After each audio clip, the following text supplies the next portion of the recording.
Welcome to మెగానెన్ TV morning paper analysis కార్యక్రమానికి స్వాగతం. ఈరోజు మనం ప్రధాన పత్రికల్లోని ప్రధాన అంశాలను ఒకసారి మనం చూద్దాం. ముందుగా మనం ఈనాడు దినపత్రిక, ఆంధ్రప్రదేశ్ సంబంధించినటువంటి ఈనాడు దినపత్రికలకు మనం దానికి సంబంధించిన చూస్తే ఈరోజు ఆ ప్రధాన పత్రికల ప్రధాన అంశాల్లో ఈనాడులో మొదటిగా తీసుకునే అంశం ప్రతి పేదవాడికి సొంతిల్లు. సరే, ప్రతి పేదవాడికి సొంతిల్లు అనేటువంటి మాట మొదటి నుంచి అసలు ఈ రాజకీయాలు తీసుకుంటే అప్పట్లో ఉమ్మడి తెలుగు రాష్ట్రాలు కానివ్వండి, ఆంధ్రప్రదేశ్ రాష్ట్ర రాజకీయాలు తీసుకుంటే అసలు ప్రతి పేదవాడికి కూడు గూడు గుడ్డ అనేటువంటి నినాదం మొదలైందే దివంగత ముఖ్యమంత్రి నేత ఎన్టీ రామారావు మొదలుపెట్టినటువంటి ఏదైతే అసలు పార్టీ ఎజెండాలో పార్టీ సిద్ధాంతాల్లో అతను ఏదైతే కలలు కానీ మొట్టమొదటి మొదలుపెట్టిందే ఇది తెలుగుదేశం పార్టీ లక్ష్యమే. అది ప్రతి పేదవాడికి కూడు గూడు గుడ్డ కావాలి అనేటువంటి విషయాన్ని అప్పట్లో మనం తెలుగుదేశం పార్టీ స్థాపించిన కొత్తలో అప్పట్లో ఉన్న జనరేషన్ చూసుకుంటే దాదాపుగా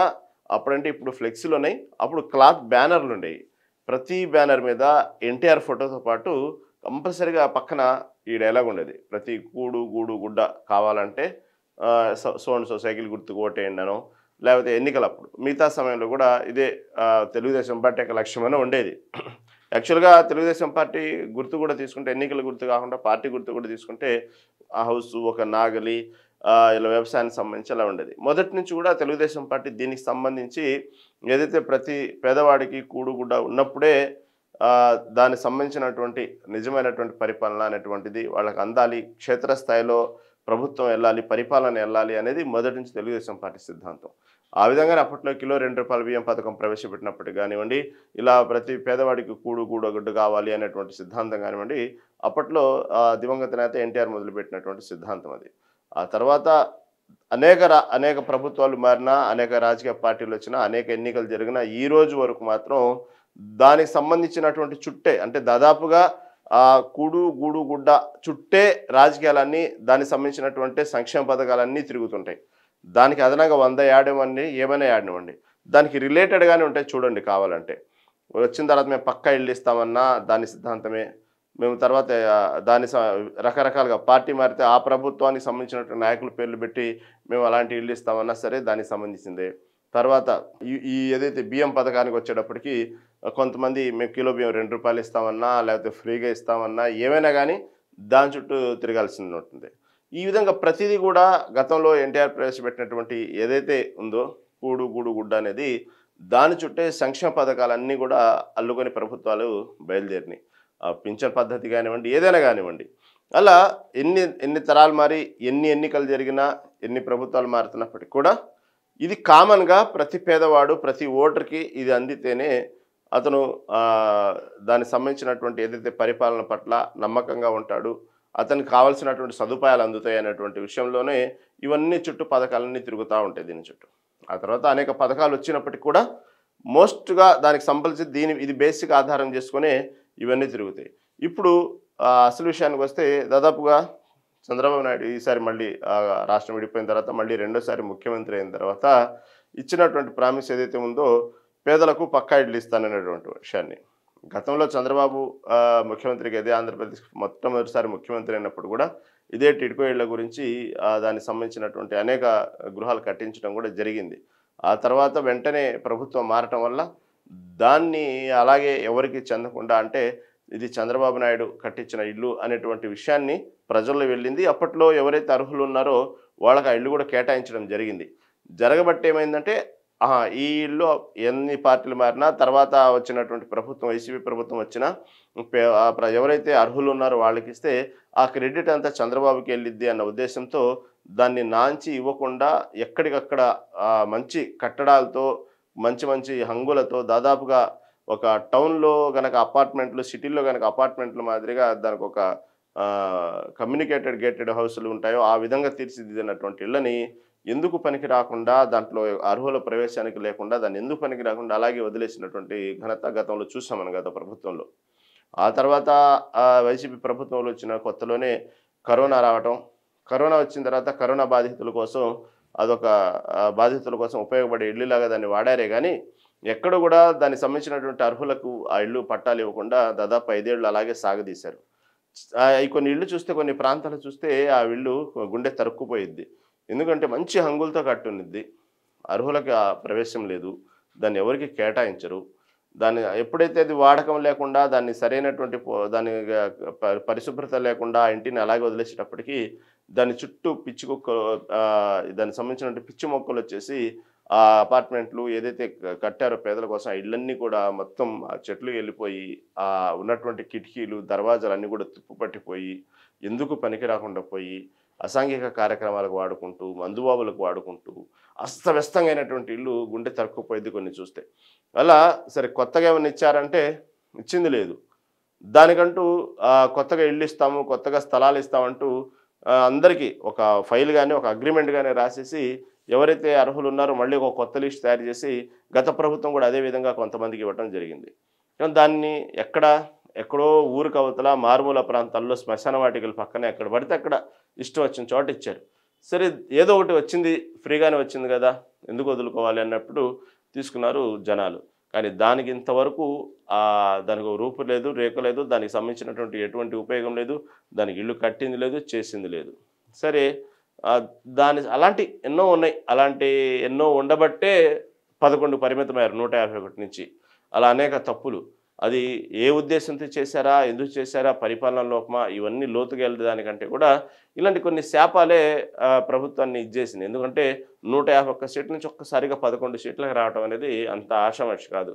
ఎంత వ్యతిరేకత ఉంటేనో ఆ స్థాయిలో 151 నుంచి 11కి వస్తారు. సహజంగా ప్రభుత్వం మీద వ్యతిరేకత ఉన్నది. ప్రభుత్వం పరిపాలన ఉన్నప్పుడు కొందరికి మంచి, కొందరికి చెడు అనిపించవచ్చు, వ్యతిరేకత ఉన్నది. కానీ ఎప్పుడంటే కనీసం ఒక 5 ఏళ్ల తర్వాత ఇంకొక టర్మ్ ఉన్నప్పుడు మెల్లిమెల్లిగా ఎంత బాగా పరిపాలించినప్పటికి కూడా ఎక్కడో కొంత దాని ప్రభుత్వం మీద కొంత వ్యతిరేకత, ప్రజల్లో నిరసతో కొంత ఏదో కొన్ని మార్పులు, చేర్పులు దాని మీద వ్యతిరేకత అనేది కొంత మొదలైద్ది. కానీ గత వైసీపీ ప్రభుత్వంలో దురదృష్టం ఏంటంటే అంత ఒక్కసారిగా 151 సీట్ హైపులో వెళ్ళినటువంటి పార్టీ క్రమేపీ మెల్లిగా ఎన్నికలు వచ్చే టయానికి 11 సీట్లకు వచ్చిందంటే చాలా ప్రభుత్వ యొక్క వ్యతిరేకతను కూడగట్టుకుందని చెప్పుకోవాలి. కేవలం సంక్షేమ పథకాల మీద ఆధారపడటం, సంక్షేమ పథకాలు ఇస్తే చాలు ఓట్లేస్తారు అనేటువంటి ఒక మూసు ధోరణి, ఒక రకమైనటువంటి గుడ్డి నమ్మకమే వైసీపీ ప్రభుత్వాన్ని కొంపముచ్చిందా అని చెప్పుకోవాలి. ఎందుకంటే గతంలో వైఎస్ రాజశేఖర రెడ్డి ముఖ్యమంత్రిగా ఉన్నప్పుడు దివంగత నేత రాజశేఖర రెడ్డి ఇచ్చిన సంక్షేమ పథకాలతో పాటు అభివృద్ధి కార్యక్రమాల మీద కూడా ఒక కన్నేసి కొంత సమానంగా దాదాపుగా మ్యాక్సిమం మెయింటైన్ చేయడానికి ప్రయత్నం చేశారు. అందుకే పేదల గుండెలో ఆయన ఈరోజు కూడా దేవుడిగా అలా ఉండిపోయారు. ఎప్పుడైతే సంక్షేమ పథకాలు ఇస్తే వీళ్ళు ఆకలితో ఉంటారు, అట్లా 4 నూకలు చల్లితే చాలు అనేటువంటి ఎప్పుడైతే ఒక రకమైనటువంటి భావనలోకి వచ్చేసి ప్రజలకు ఈ విధంగా ఇస్తే చాలే ఆటోమేటిక్గా వాళ్లే పడి ఉంటారు అనేటువంటి భావనే కొంపముచ్చింది అనుకోవాలి వైసీపీ పార్టీని. ఎందుకంటే బటన్ నొక్కాం అని చెప్పుకోవడంతోనే సరిపోయింది. కానీ ఈ పరిశ్రమ తెచ్చాం, లేకపోతే రాష్ట్రానికి ఈ విధంగా అభివృద్ధి చేసాం, ఇక్కడ రోడ్లు వేసాం, కొత్త నిరుద్యోగులను ఉద్యోగ కల్పన చేసాం, ఈ మనం దాదాపు చాలా తక్కువ విన్నది 5 ఏళ్ళు. ఎంతసేపటికి ఈ నెల అయిందా, ఈ నెలలో అర్హులు ఎవరు, వాళ్ళకి డబ్బులు వచ్చినాయి లేదా, డబ్బులు రాకపోతే అది మళ్ళీ సచివాలయంకి ఇలా చేయండి, ఈ అప్డేట్ చేయండి, ఇదే గోల. ఒక్కసారి మీరు గతం ఒక 5 ఏళ్ళు, ఒక 2 ఏళ్ల క్రితం వెనక్కి వెళ్ళినైతే 5 ఏళ్ళు దాదాపుగా మీరు చూస్తే ఒకటే స్లోగన్ వినబడతా ఉండేది. మనం ఒకసారి ఇమాజినేషన్ చేసుకోండి, ఒకసారి వెనక్కి వెళ్ళి చూడండి 2 ఏళ్ల క్రితం.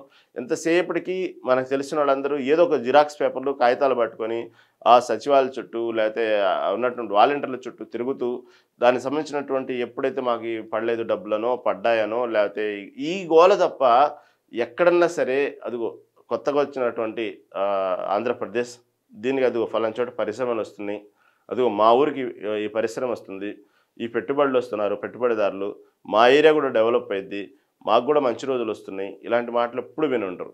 తర్వాత సరే మా పిల్లలు నిరుద్యోగులుగా ఉన్నారు, అదిగో ఈ కొత్త ఉద్యోగం వచ్చింది, లేకపోతే ఫలానా చోట ఉద్యోగం వచ్చింది, ఎక్కడా విని ఉండరు. ఎంతసేపటికి అప్పటి లెక్కలు చూసుకుంటే దాదాపుగా ఆంధ్రప్రదేశ్ నుంచి తెలంగాణ వలస వెళ్ళిన వాళ్ళు చూసుకుంటే లక్షల్లో ఉన్నారు. దాదాపుగా ఆంధ్రప్రదేశ్ని ఎలా వదిలేశారంటే అప్పట్లో అప్పట్లో కొన్ని సినిమాల్లో మనం చూస్తూ ఉండేవాళ్ళం అనమాట. ఊరు వదిలి వెళ్ళిపోతూ ఉండడం అనేది. కరువు ప్రాంతాలు చూస్తుంటారు కదా, ఆ రకంగా కరువు ప్రాంతాలాగా ఆంధ్రప్రదేశ్ని వదిలేసి ఇటు పక్కన ఉన్నటువంటి తెలంగాణ రాష్ట్రానికి ఎంతమంది వలస వచ్చారో, ఎంతమంది అప్పట్లో జేడీ లక్ష్మీనారాయణ అయితే లిటరలీగా చెప్పారు, దాదాపుగా 2 లక్షల పైనగానే ఇక్కడ తెలంగాణలో అది అధికారికంగా మనకు ఉన్నటువంటి ఏదైతే గ్యాస్ సిలిండర్ ఉన్నాయో అవన్నీ కూడా ఇక్కడ మార్చుకుని ఇక్కడ రిజిస్ట్రేషన్ చేసుకున్నటువంటి గ్యాస్ సంబంధించిన రిజిస్ట్రేషన్లే 2,40,000 పైన ఉన్నాయంటే ఇక రిజిస్ట్రేషన్ కాకుండా అధికారికంగా మనకు తెలిసినటువంటి గ్యాస్ సిలిండర్స్ అలా కాకుండా ఎంతోమంది వలస వచ్చిన వాళ్ళు ఎంతమంది ఉన్నారు చూడండి. ఇంతసేపటికి ఓకే అది తెలంగాణలో ఉన్నా బీహార్లో ఉన్నా ఎక్కడున్నా సరే సంక్షేమ పథకాల టయానికి డబ్బులు పడతాయి కాబట్టి ఇంకో వచ్చేసారు ఇటు ఆ సంక్షేమ పథకాలు అప్పుడు వెళ్ళటం ఒక తంబేయటం డబ్బులు తీసుకోవటం జరిగింది. కానీ ఎంతసేపటికి డబ్బులు అనేది ప్రభుత్వ సొమ్ము అనేది అసలు అదేదో అలా వెదజల్లినట్టు జరిగింది. కానీ 5 ఏళ్ళు ఎక్కడ కూడా దాని సక్రమైనటువంటి మార్గంలో ఎలా ఉపయోగించాలి, ప్రజలకు ఏ విధంగా ఉపయోగపడుద్ది, దాన్ని ఏ విధంగా వాడాలి అనేటువంటి ధోరణి మాత్రం ఎక్కడా లేదు. ఎంతసేపటికి పబ్లిక్కి డబ్బులు ఫ్రీగా ఇస్తే చాలు ఆటోమేటిక్గా అన్నీ అవే జరిగిపోతాయి అనేటువంటి ధోరణిలోనే పరిపాలన జరిగింది. కానీ ఎక్కడా దానికి సంబంధించినటువంటి కొత్తగా ఆశలు, కొత్త రాష్ట్రం కొత్తగా ఆశలు చిగురించే విధంగా కానివ్వండి, ఈ పరిశ్రమలు వస్తున్నాయని కానివ్వండి, లేదా ప్రతిదానికి ఇచ్చినటువంటి డబ్బు ఏదైతే ఉన్నాయో సంక్షేమ పథకాల రూపంలో ఇచ్చినటువంటి డబ్బులు ఏదైతే ఉన్నాయో అది సక్రమంగా ప్రజలు ఉపయోగపడే విధంగా కానీ ఎక్కడా లేవు.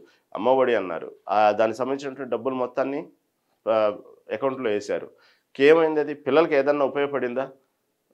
ఏం కానీ వెంటనే సరదాగా షాపింగ్లకి ఖర్చులకి ఇళ్లలో ఉపయోగపడింది. కానీ ఎక్కడ కూడా పిల్లలకి సరైన మార్గంలో ఉపయోగపడాలి డబ్బులు. అది మళ్ళీ ఉపయోగించుకునే విధానం తల్లిదండ్రులకు ఉండాలి కదా. ప్రభుత్వం ఏముంది ఏ సిద్ధి జ్ఞానం ఉండకూడదు అనుకుంటే అలా కాదు. దానికంటే ఒక సిస్టమేటిక్ ఉండాలి. పిల్లలకి ఏ విధంగా ఉపయోగపడాలి, డైరెక్ట్గా స్కూల్ లేకుండా అది పిల్లలు లేకుండా ఎలా చేయాలి అని ఒక ప్రాసెస్ ఉండాలి. ఓకే ఇచ్చేసాం మా పని అయిపోయింది, మాట ఇచ్చాము, నవరత్నాలను మాట ఇచ్చాము, ఇచ్చేసాం అనుకుంటే ఇలా ఎంత వృధా అంటే ప్రభుత్వ సొమ్ము అంత వృధా అయిపోవటం. తర్వాత 45 సంవత్సరాలు దాటిన వాళ్ళకి ఎంత డబ్బని, ఆ డబ్బని, ఈ డబ్బని, ఒకటని కాదు బటన్లు నొక్కటం, డబ్బులే డబ్బులు. దానికి సంబంధించినటువంటి ఎప్పుడైతే తిన్నవాళ్ళు కూడా ఆలోచనలో పడ్డారు. ఇది ఎక్కడ కూడా ఇప్పుడు మనం బయటికి వెళ్తాం, వేరే ఊరు వెళ్తాం, రవాణా సౌకర్యాలు చూసుకుంటాం. రవాణా సౌకర్యాలు చూసుకున్నప్పుడు ఎంత ఇబ్బంది పడ్డాం మనం. ఆ రోడ్డు ఏ విధంగా ఉండేది, ఎన్ని గుంతలు ఉండేవి అన్నప్పుడు ప్రతిసారి కనబడేటువంటి అంతగా అమాయకులేం కాదు ఓటర్లు జనాలు, దానికి ఒక అవగాహనతోనే ఉంటారు. ఒక్కసారిగా పొరపాటున కనుక గతంలో కనుక వైసీపీ ప్రభుత్వం మళ్ళీ గెలిచినట్టయితే అనేక రాష్ట్రాలు దాదాపుగా ఇదే ఫాలో అయ్యాయి. ఏం లేదు, 5 ఏళ్ళు మనం పరిపాలించకపోయినా రాష్ట్రాన్ని బాగు చేసుకోకపోయినా కేవలం కొన్ని బేసిక్గా కొన్ని పథకాలు మనం పెట్టుకొని ఆ పథకాలకి బటన్ నొక్కుంటూ కూర్చుంటే చాలు, మళ్ళీ 5 ఏళ్ళు రాగానే మళ్ళీ మనం అధికారంలోకి వస్తాం. కేవలం ప్రజలకి ఎప్పటికప్పుడు అదిగో 2 నెలలకు 3 నెలలకు మేము ఉన్నాయని గుర్తు చేసే విధంగా సంవత్సరం మొత్తం మీద ఒక 5 పథకాలకి 5 సార్లు అలా డబ్బేసుకుంటూ ఉంటే చాలు, మనం ఆటోమేటిక్గా ప్రభుత్వాలకు వచ్చాము. చాలా ప్రభుత్వాలు ఎదురు చూసాయి, అసలు చూద్దాం స్ట్రాటజీ ఏంది, దీని ప్రకారం కనుక మళ్ళీ వైసీపీ ప్రభుత్వం వస్తే మనం ఈ స్ట్రాటజీ ఫాలో అవుదామని చాలా రాష్ట్రాలు ఎదురు చూసినాయి. ఎంత ఘోరంగా దేశం ఎంత వెనకబడిపోయేదంటే అక్కడ నేను వేరేగా వైసీపీని తప్పుపట్టడం, జగన్ తప్పుపట్టడం అని కాదు, పొరపాటున ఇలాంటి సంక్షేమ పథకాలు కనుక ఇలాగ ఇచ్చుకుంటూ పోతే ప్రభుత్వం మళ్ళీ అధికారంలోకి వచ్చింది అనేటువంటి వ్యవహారం కనుక మళ్ళీ సక్సెస్ అయినట్టయితే ఈ ఫార్ములా కనుక దేశం మొత్తం వెళ్ళిపోయి అనేక రాష్ట్రాలు ఇదే ఫార్ములాని ఫాలో అయ్యాయి. ఇక కమ్మగా డబ్బులు ఇచ్చుకుంటూ పోతూ ఉండేవాళ్ళు, ఎక్కడ అభివృద్ధి జరిగేది కాదు, ప్రజల్ని సోమరితనంగా చేసేవాళ్ళు, ప్రతి నెల మాకు రావాల్సిన డబ్బులు ఎందుకు రాలేదని ప్రభుత్వాన్ని నిలదీసేవాళ్ళు. కొన్ని రోజులు పోయిన తర్వాత ఎవరైతే అర్హులు ఉన్నారో వాళ్ళు అదే పని మీద దానికి సంబంధించినటువంటి అప్లికేషన్స్ పెట్టుకొని దానికి సంబంధించినటువంటి కూర్చొని నెలవంగానే ఎదురు చూడటం చేసేవాళ్ళు.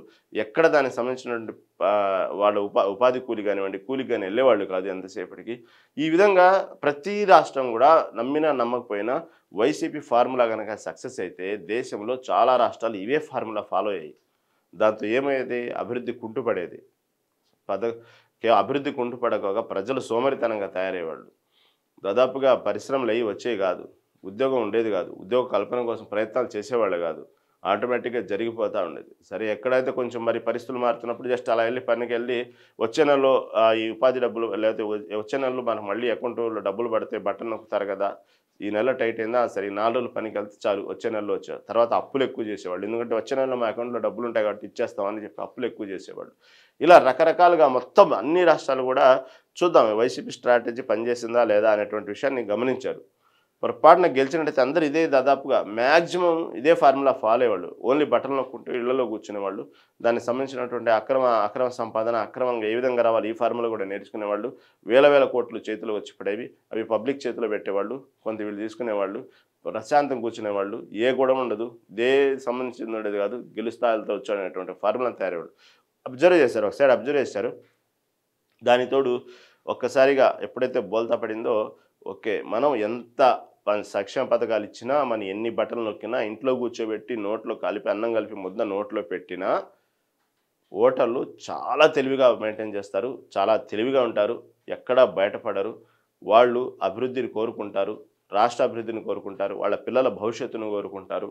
రాష్ట్ర శ్రేయస్సు కోరుకుంటారు అనేటువంటి మాత్రం చాలా క్లారిటీగా అర్థమైంది గత ఎన్నికలు చూసుకుంటే. అప్పుడు ఆహా! ఎంత తెలివిగా బిహేవ్ చేశారంటే ఓటర్లు ఏ సర్వేకి కూడా దొరకకుండా బిహేవ్ చేశారు. ఏ సర్వేకి కూడా దొరకకుండా చాలా చక్కగా ఎందుకంటే వాళ్ళ నోటి దాకా వచ్చేటువంటి సంక్షేమ పథకాలు అకౌంట్‌లో పడే డబ్బులు ఎక్కడ వాళ్ళు పోగొట్టుకోవడం ఇష్టం లేదు. దానికి తోడు ఇటు రాష్ట్రం ఎందుకు పనికి రాకుండా పోవడం కూడా చూడటం కూడా వాళ్ళకి ఇష్టం లేదు. అందుకే ఏ సర్వేకి కూడా వాళ్ళు చిక్కల.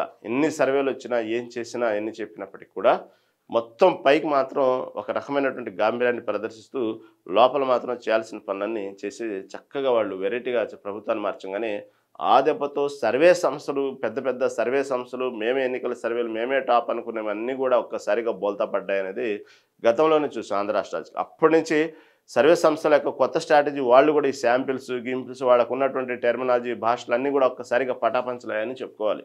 ఇక కొత్తగా ఇక కొన్ని సర్వే సంస్థలు అయితే ఈ రోజు కూడా దానికి సంబంధించినటువంటి నమ్మకాన్ని కోల్పోయినాయి కొన్ని సర్వే సంస్థలు. అప్పట్లో ఆ సర్వే సంస్థలు అయితే టాప్ అయ్యి అవి కొన్ని నమ్మకాన్ని కోల్పోయి వాస్తవంగా సర్వే సంస్థలు నమ్మకం కోల్పోవటం కాదు, సర్వే సంస్థలు తప్పు కాదు. ప్రజలు చాలా తెలివిగా బిహేవ్ చేశారు. ఏ సర్వే సంస్థలు దొరకలా. ఎందుకు లేనిపోయింది ఎందుకు మనకు వచ్చేటువంటి పథకాలు ఎందుకు పోగొట్టుకోవాలి అన్న విషయాన్ని వాళ్ళు చాలా జాగ్రత్తగా హ్యాండిల్ చేస్తూ దాంతోపాటు చాలా తెలివిగా ఉంటూ ఎక్కడ ఏ సర్వే సంస్థలు చిక్కకుండా వాళ్ళు చేయాల్సిన పని నీట్గా సీక్రెట్గా ఈవీఎంల రూపంలో చేసేసి వదిలిపెట్టారు. అందుకే ఎప్పటికైనా సంక్షేమ పథకాలు అవసరమే. సంక్షేమ పథకాలు దేనికి ఖర్చు పెట్టాలి, ఎంతవరకు ఖర్చు పెట్టాలి, దానికి సంబంధించినటువంటి ఆ సంక్షేమ పథకాలు అన్నిటికీ పెట్టే బదులు ఏ చదువు మీదో ఏ వైద్యం మీదో ఇలాంటి పక్కా గృహాల మీదో పెట్టేస్తే శాశ్వతంగా ఇక అతనికి ఇక వేరే ఆలోచన ఉండదు. ఎందుకంటే ఒక అభద్రతా భావం ఉండదు. ఇక అతను వైద్యం కావాలన్నా ఫ్రీగా నాకు వచ్చింది, చదువు మా పిల్లలకి ఫ్రీగా అందిద్ది. ఇక అప్పుడు తను ఒక ఆలోచనతో ఇంకా నెక్స్ట్ ఏంది ఇంకేంది అనేటువంటి ఆలోచనలో ఉంటాడు. కాబట్టి అవి ఇస్తే ఎవరైనా సరే పిల్లలు ఉచిత విద్య కనుక అందిస్తే ఇంకా వాళ్ళు మనకు కావాల్సిన భావితరాల్లో భారతదేశాన్ని ఉపయోగపడే విధంగా మంచిగా చదువుకుంటారు. కూలీ పనులకు వెళ్ళరు, ఇళ్లలో కూర్చోరు. ఆ ఇంట్లో ఆర్థికంగా సరిపోక పిల్లల్ని కూడా కూలీ పనులకు తీసుకెళ్ళరు. ఎందుకంటే ఇక్కడ విద్య అనేది చాలా ఉచితంగా దొరుకుతుంది కాబట్టి అందరు పిల్లల్ని చదివేయడానికి పంపిస్తారు. సరే మాకేదైనా ఆరోగ్యం బాగలేకపోతే మనకు ప్రభుత్వ వైద్యం అందిస్తుందని చెప్పి కాన్ఫిడెంట్తో ఉంటారు. ఆ విధంగా అలాంటి వాటి మీద ఇవన్నీ ఖర్చు పెట్టే బదులు లక్షల వేల కోట్లు దాని మీద ఖర్చు పెడితే ఇంకా ప్రజలు కావలసినటువంటి విధంగా రాష్ట్రాన్ని అభివృద్ధి పదం నడిపిస్తారు. ఆటోమేటిక్గా దేశం కూడా అభివృద్ధి అయ్యింది. కాబట్టి ఇలాంటివి ఏ ప్రభుత్వం అయినా సరే వీటి మీద ఖర్చు చేయండి. పథకాలు ఇచ్చే బదులు, ఫ్రీగా ఇచ్చే బదులు విద్యా వైద్యం మీద ఖర్చు పెట్టండి, పక్కా గృహాల మీద ఖర్చు పెట్టండి. ఆటోమేటిక్గా ఎవరికి వాళ్ళు ధైర్యంగా ఉంటారు, ధైర్యంగా ఇళ్లలో పండుకుంటారు, పిల్లల్ని చక్కగా చదివించుకుంటారు. ఆటోమేటిక్గా రాష్ట్ర జీడిపి పెరిగిపోయింది. ఆటోమేటిక్గా దాంతోపాటు దేశం డెవలప్ అయింది. అనేక కొత్త పరిశ్రమలు వస్తాయి, అనేక మంది స్కిల్స్ బయటపడతాయి, అనేక రకాలుగా రాష్ట్రం కూడా మంచి ఆర్థికంగా ఎదిగిద్ది. చూడటానికి ఎటువంటి ఈ ఇళ్ళ ఎప్పుడైతే సోమరితనంతో ఇళ్లలో కూర్చుంటారో సోమరితనంతో ఇళ్లలో కూర్చున్న తర్వాత మతాలు, కులాలు ఇవన్నీ కూడా దానికి సంబంధించిన అనవసరమైన టాపిక్లు గుర్తుకు వస్తూ ఉంటాయి. దానికి సంబంధించినటువంటి ఒక రకమైనటువంటి శాంతి భద్రత భంగం వాటిల్లుతూ ఉన్నది. ఎప్పుడైతే ఇవన్నీ లేవో ఎవరి పనులు అటు చూసుకుంటూ ఉంటారో ఈ టాపిక్స్ ఉండవు, ఈ డైవర్ట్ ఉండవు, కొద్ది గొప్ప జ్ఞానోదయం ఉంటుంది, మూఢనమ్మకాలు ఉండవు, మనిషిని మనిషిగా గుర్తిస్తాడు. అందరం ఒకటే, అందరం మానవులే, అందరిలో ఉండేది ఒకటే రక్తం అనేటువంటి ఒక భావనలో ఉంటారు. అందరు కలిసిమెలిసి ఉంటారు, అన్నదమ్ముల్లాగా ఉంటారు. ఎప్పుడైతే విభజించి పాలించటము, మన పార్టీ మన సంబంధించిన వాళ్ళు అనుకోవటం ఎప్పుడైతే చూడటం, ఎప్పుడైతే ఫ్రీ పథకాలు ఇవ్వటం, ఎప్పుడైతే కూర్చోబెట్టి అన్నం కలిపి నోట్లు ముద్ద పెడతంత కాలం ప్రజల్లో మార్పు రాకపోగా ఎందుకు పనికి రాకుండా పోతాయి రాష్ట్రాలు. అలా ఫ్రీగా ఇచ్చుకుని ఫ్రీగా అలవాటు చేసి ఫ్రీగా సోమరితనం చేసినటువంటి రాష్ట్రాలు, దేశాలు ఏమైనాయో మనం చూసాం. అనేక సాక్ష్యాలు ఉన్నాయి. అనేక పక్కన దేశాలు, కొన్ని రాష్ట్రాలు మనం చూసాం. అనేక దేశాలు చివరికి ఎలా అయిపోయిందంటే అలవాటైపోయి, సోమరితనం అయిపోయి, తిని తిని అలవాటయ్యి, సరే ఈ నెల నాకు రావాల్సిన డబ్బులు రాలేదు, ఈ నెల నాకు రావాల్సిన పథకంలో అకౌంట్‌లో డబ్బులు పడలేదు అనేటువంటి తిని తిని అలవాటైపోయి ఎప్పుడైతే రాష్ట్రం ఆర్థికంగా ఎందుకు చిన్నాభిన్నమైపోయి ఇవ్వలేని పరిస్థితి వచ్చినప్పుడు ప్రజలే తిరుగుబాటు చేసి ప్రభుత్వాల్ని కూలదీసి, ప్రభుత్వాలను అస్తవ్యస్తం చేసి ఒకళ్ళనొకళ్ళు కొట్టుకొని చంపుకునే పరిస్థితి ఎన్నో సాక్ష్యాలున్నాయి దేశాలు. దానికి సంబంధించినటువంటి ఇదంగా ఇచ్చినటువంటి పక్కనున్న శ్రీలంక కూడా అలాంటిదే. ఎంత గతంలో ఉన్న వేరే ఇంకో దేశం ఉంది సడెన్‌గా గుర్తురాట్లా. ఆ దేశం కూడా అంతే. ఎప్పుడైతే ఈ ఫ్రీగా అలవాటయ్యారో చివరికి ప్రజలే ప్రభుత్వం మీద తిరగబడతారు. ఎందుకంటే అలవాటు చేశారు. కాబట్టి ఇలాంటి ధోరణి కాకుండా దేనికి సంక్షేమ పథకాలు, ఎంతవరకు సంక్షేమ పథకాలు ఉండాలి అంతవరకు అలవాటు చేయండి గానీ, ప్రభుత్వంలో రావాలి, ఎలాగైనా సరే గెలవాలి, అధికారంలో రావాలనే విషయంతో నోటికొచ్చినటువంటి పథకాలు, ప్రవేశాలు పెట్టేసి దానికి సంబంధించినటువంటి రాష్ట్ర ఖజానా మొత్తం కూడా దాన్ని ఖర్చు చేస్తూ అభివృద్ధిలో లేకుండా రాష్ట్రాన్ని అప్పులు కుప్పలుగా తీసుకెళ్ళి తాకట్టు పెట్టే బదులు ఈ విధంగా చేయటం వల్ల అనేది చాలా ఘోరం, చాలా పాపం. దానితోడు ప్రజల మైండ్ సెట్ కూడా ఎంతసేపటికి సంక్షేమ పథకాల పట్ల ఆకర్షితులు కాకుండా కష్టపడి పని చేసుకుంటూ సంక్షేమ పథకాలు దేనికి వాడితే మంచిదో ప్రభుత్వానికి ఆ విధంగా సహకరిస్తే ఇటు ప్రజలు సహకరించాలి, ప్రభుత్వం కూడా ఆలోచన ధోరణిలో మార్పు రావాలి. ఈ విధంగా గతంలో ఏదైతే మాటిచ్చిందో కూటమి ప్రభుత్వం దాంట్లో భాగంగానే దాదాపు 3,00,000 పక్కా గృహాలని నిన్న ఇవ్వటం జరిగింది.